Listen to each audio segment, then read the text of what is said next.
Hello, and thank you for joining. We are carrying on with our oculoplastic series today, and we're looking at thyroid eye disease. In future sessions, we will look at other causes of orbital inflammation, including things like infections, idiopathic inflammatory syndrome, other causes of inflammatory eye disease. But specifically today, we are looking at thyroid eye disease. So, looking at the context of thyroid disease and just a bit of a background on thyroid disease as well as its management, any sort of thyroid state can present with eye disease. It is obviously typically hyperthyroidism, specifically with Graves' disease, but both hyper and hypothyroid disease can present with eye disease. You can also get euthyroid states, giving you thyroid eye disease.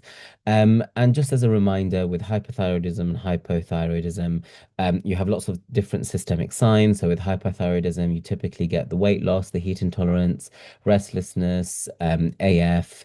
And with hypothyroidism, again, it's kind of the opposite. So weight gain, cold intolerance, fatigue, bradycardia. So just a background and just a reminder on how thyroid disease presents.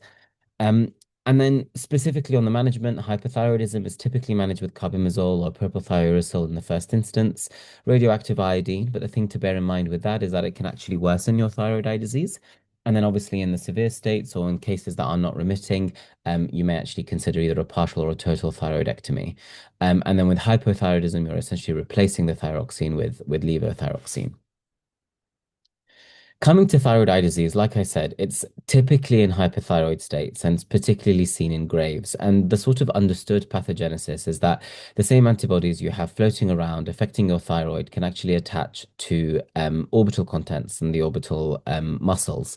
So you have an antibody-mediated inflammation, which essentially increases the volume of everything inside the orbit, pushing the eye forward. And then also you have this eventual fibrosis of the muscles, where you then end up with this restrictive myopathy as well. Certain things increase the likelihood of you developing thyroid eye disease and also increase the likelihood of you developing bad thyroid eye disease. So you more often see it in females. Part of that is because you probably see Graves more often in females as well. Smoking is really the main risk factor in developing thyroid eye disease. There are some HLAs associated to it and also a family history. And it tends to be if they are smokers, and they're older when they start to get it, they're diabetic, and they have a very rapid onset at the start. Those are all signs that this is someone who's actually going to progress much quicker and have a poorer prognosis. So when you're looking at thyroid eye disease, you can sort of split it up into five main areas. So you've got the soft tissues, the lids, the globe itself, the optic neuropathy, and then also the muscles around the globe. And we'll go through each of these five things and sort of look at how thyroid eye disease presents. So with the soft tissues, you essentially get lots of discomfort, some irritation, maybe some watering as well. You'll look at their eyes, they may be hyperemic, they may have some mild swelling around the orbit and on the conjunctiva itself.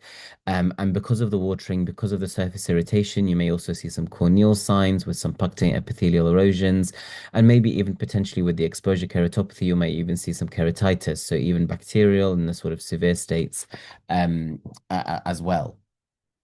Looking at lid retraction, it's usually the upper and the lower lids. It's sometimes more obvious in the upper lid.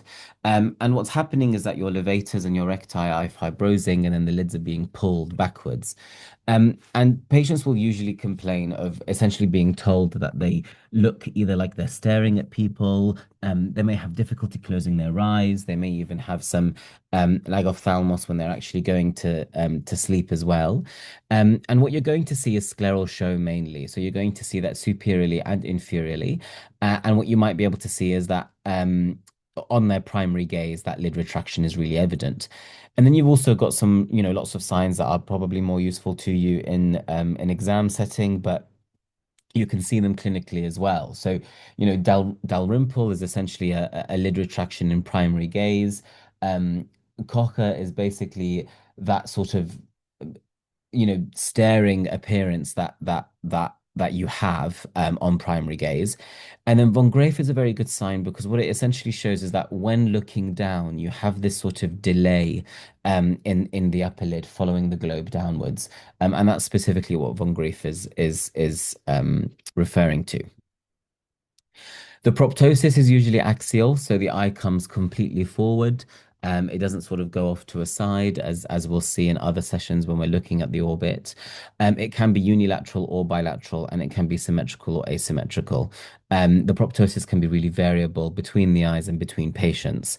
But just bear in mind that with severe proptosis, the lids can be really difficult to close, and that can then cause an exposure keratopathy as well. The optic neuropathy. So this is probably one of the main reasons that patients actually lose their vision in the context of thyroid eye disease from an irreversible point of view. When people are losing vision because of corneal breakdown, that can sometimes be managed quite well.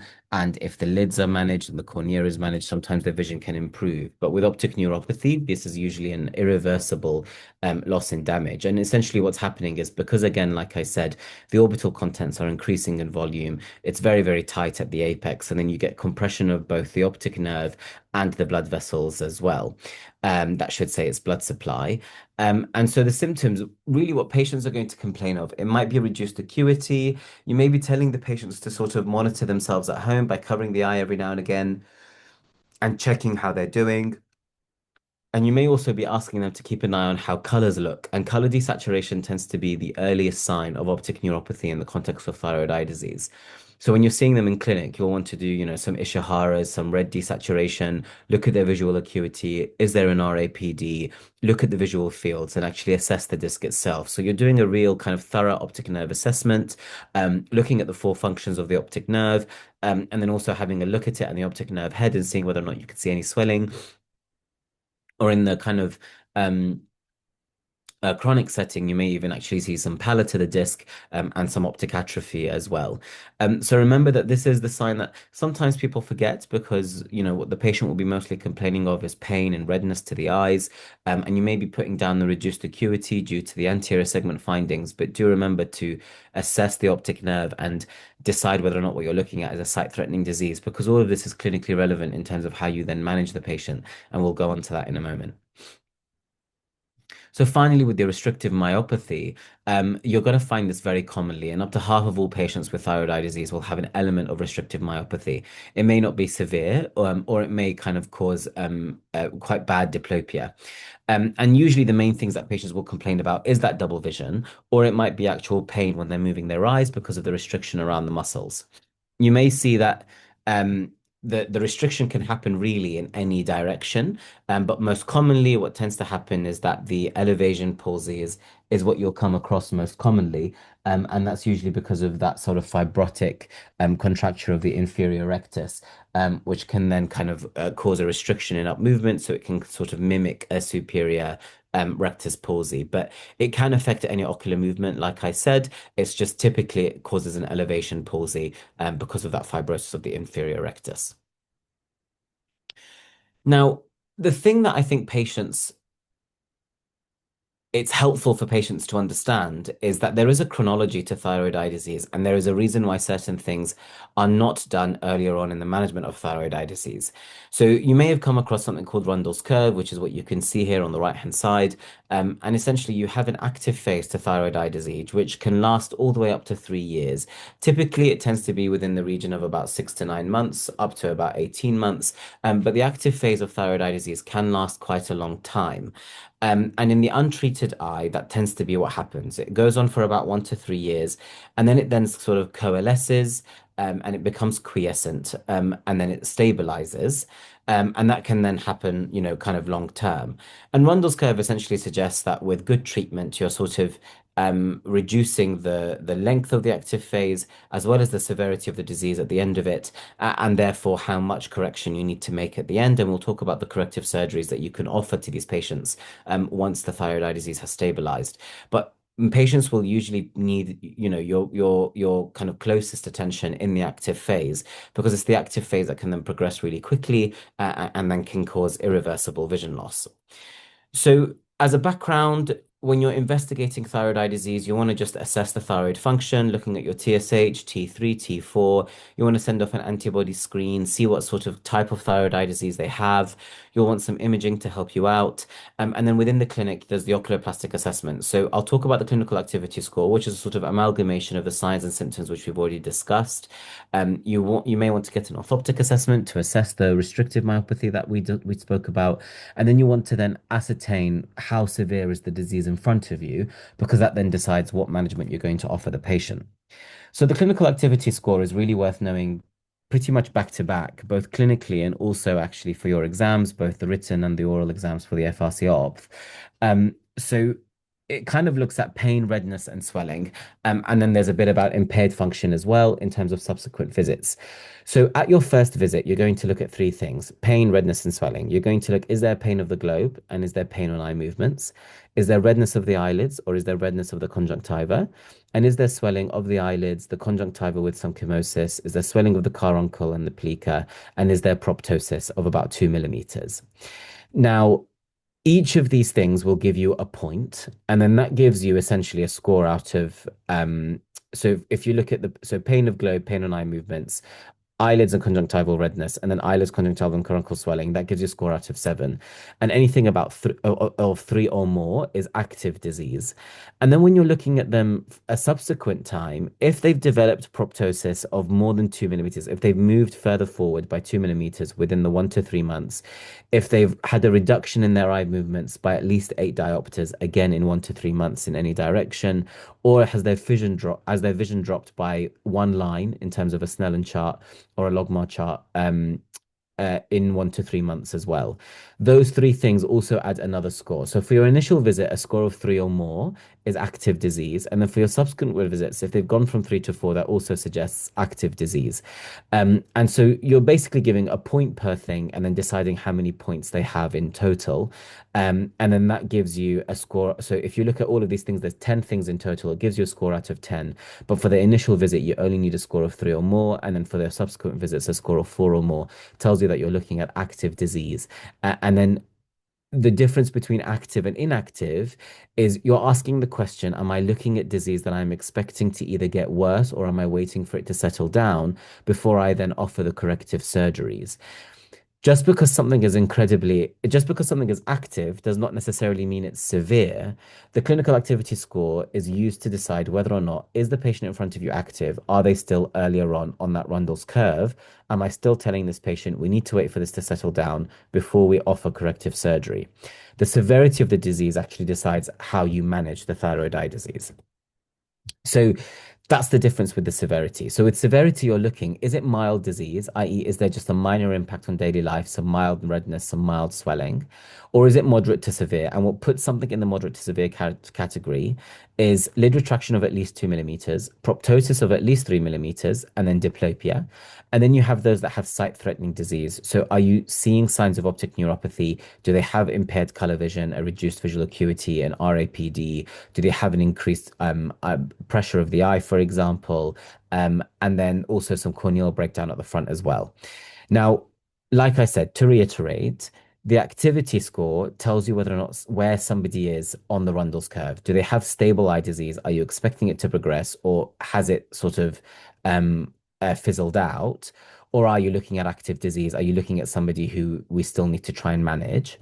And then the severity disease is then deciding how to manage that thyroid eye disease in the active stages, and we'll go into that management. Now, the UGOGO guidelines are really worth going to look at. They kind of go through Graves' orbitopathy or thyroid eye disease, and it kind of talks about all of the different ways of managing thyroid eye disease, the evidence base behind all of it, and then also the trials that are happening at the moment. So it's worth kind of casting an eye over the UGOGO guidelines. But I've essentially summarized it for you here in that the mild disease, which is what we discussed here in terms of it having a minor impact on daily life, The mainstay of thyroid eye disease management, you really need to be telling these patients if they are smoking to stop smoking. It's one of the most important indicators in whether or not your thyroid eye disease is bad. Control the thyroid disease. And if there is a thyroid eye clinic, refer them into that. They'll usually get some local treatment in the form of lubrication, keeping the surface of the eye comfortable, and then you'll kind of offer them selenium supplementation. So we don't necessarily prescribe this, but they can either get the selenium supplements just in the form of supplementation tablets, or they can even get it from Brazil nuts or something like that. Then the moderate to severe. So again, as a reminder, these are patients who have good going lid retraction, good going proptosis, or double vision. These are patients that have moderate to severe disease and would benefit from actual management of their thyroid eye disease and settling down that inflammatory response that's happening in their orbits. So you're going to give them the general recommendations, but the first line treatment is essentially IV methylprednisolone for 12 weeks. And there are different regimes that you can go for. So you can either go for completely just pure steroids with 750 milligrams a week for 6 weeks, then down to 500 milligrams, or you want to start off with 500 milligrams and then down to 250, and then you want to give them some mycophenolate sodium throughout every day to help reduce the amount of steroids that you're giving. And the evidence base essentially suggests those are just as good as each other. If they don't work, then you can start to consider second line treatments. And funnily enough, one of the second line treatments is essentially just trying again. Or you could think about oral steroids, or maybe even some monoclonals. And there's lots of there's currently two clinical trials, I think, at the moment in the UK, looking at the monoclonal antibodies and their use in thyroid eye disease. So moderate to severe disease, you're still managing this quite aggressively, and it's quite a long-term management. You're looking at, essentially 12 weeks of IV steroids for these patients coming in on a weekly basis. The majority of your patients will sit in the mild category, but it's important to consider whether or not the person in front of you is moderate to severe or, or sight threatening. So when you've got sight-threatening disease, again, all the general recommendations stand, but this is somebody in front of you who has shown signs of optic neuropathy or severe corneal breakdown. These are not patients that you can wait. You really need to get on top of that inflammation incredibly quickly. So you're going to pulse them with methylprednisolone with 1 gram every day for 3 days. Your other option is also giving them half a gram for 6 days, and you're going to give them daily review throughout that pulsing.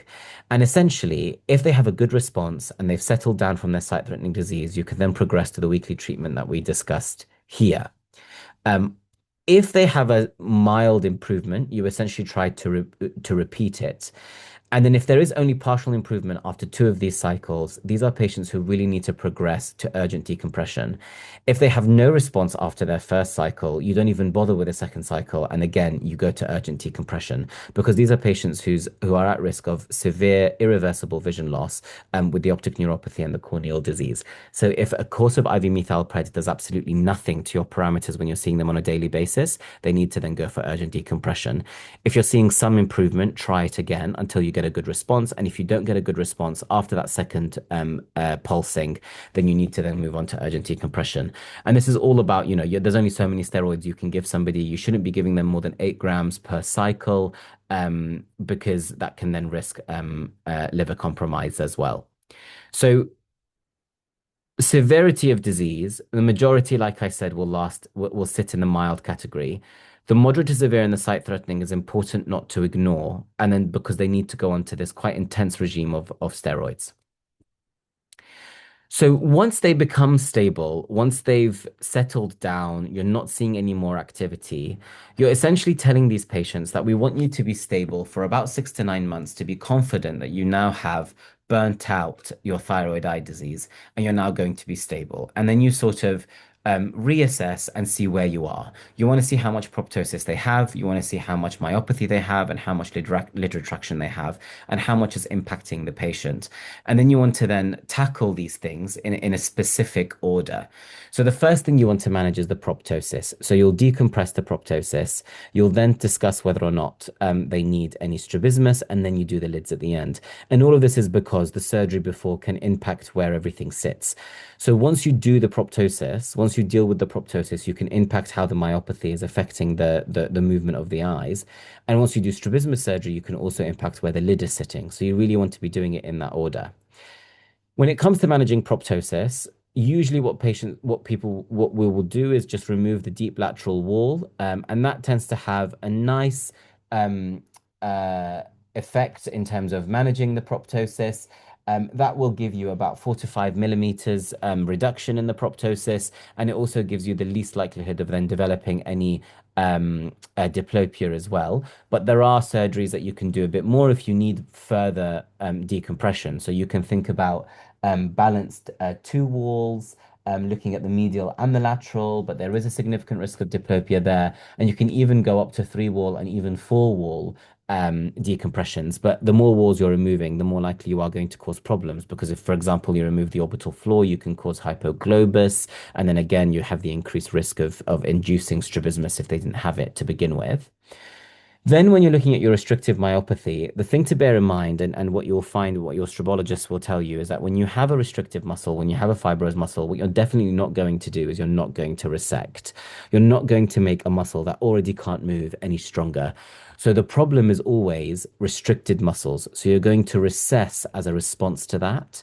And the aim of thyroid eye disease isn't necessarily to have, it's not like kind of managing other strabismus disorders. These are patients who are very restrictive. They're always going to be a bit restrictive. So you're not going to be able to get complete movements with your surgeries. But what you're basically aiming for is somebody to have binocular single vision in primary gaze, as well as slightly looking down when they're reading. Those are the two most important gazes that a patient is going to have because that's what they're going to be most of the time. And that's where you want to manage their diplopia. So it's important that these patients understand that sometimes you can't get rid of the diplopia entirely.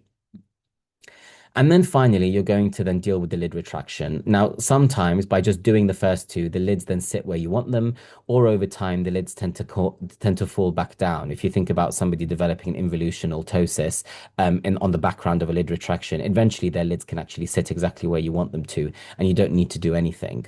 So you can think about doing some Botox to drop the lids. Um, or you can think about doing a myellectomy. So a myellectomy is only going to give you 2 millimeters of a drop, though. So if you need any more recession than that, you can think about either doing a levator recession or a disinsertion. There should be a slash there, sorry, that will actually drop your eyelids. Now, the science behind dropping a lid is slightly less sort of reliable than raising a lid. And it can be quite difficult to get that lid exactly where you want it. And sometimes a discussion with the patients about how much you're dropping the lid by and how much you want to drop the lid by is important because what you may find is that their lid actually ends up too low and then you're trying to lift it back up again. So it is important to bear that in mind when discussing lid retraction surgery with your patients. So that brings us to the end of today's session. So essentially, you know, thyroid eye disease can really range quite broadly in terms of how severe the disease that you're looking at is. But it is important to categorize that severity and understand if you are looking at severe disease because the management is very intense, it's very involved, and you will get to know these patients quite well. And it's important to educate them on how long the disease is, how long that Rundle's curve is, because a lot of these patients are really anxious to try and get some management for their proptosis or their lid retraction. And it's important that they understand that the longevity of disease means that we both need to be very patient before we can then start to perform surgeries, unless you're looking at sort of urgent decompression. But otherwise, these are patients who are going to have to wait quite a while before they can get corrective treatment, either for their proptosis or their restrictive myopathy or their lid retraction. Thank you very much for joining the session. Please do remember to give me some feedback and we will continue on soon.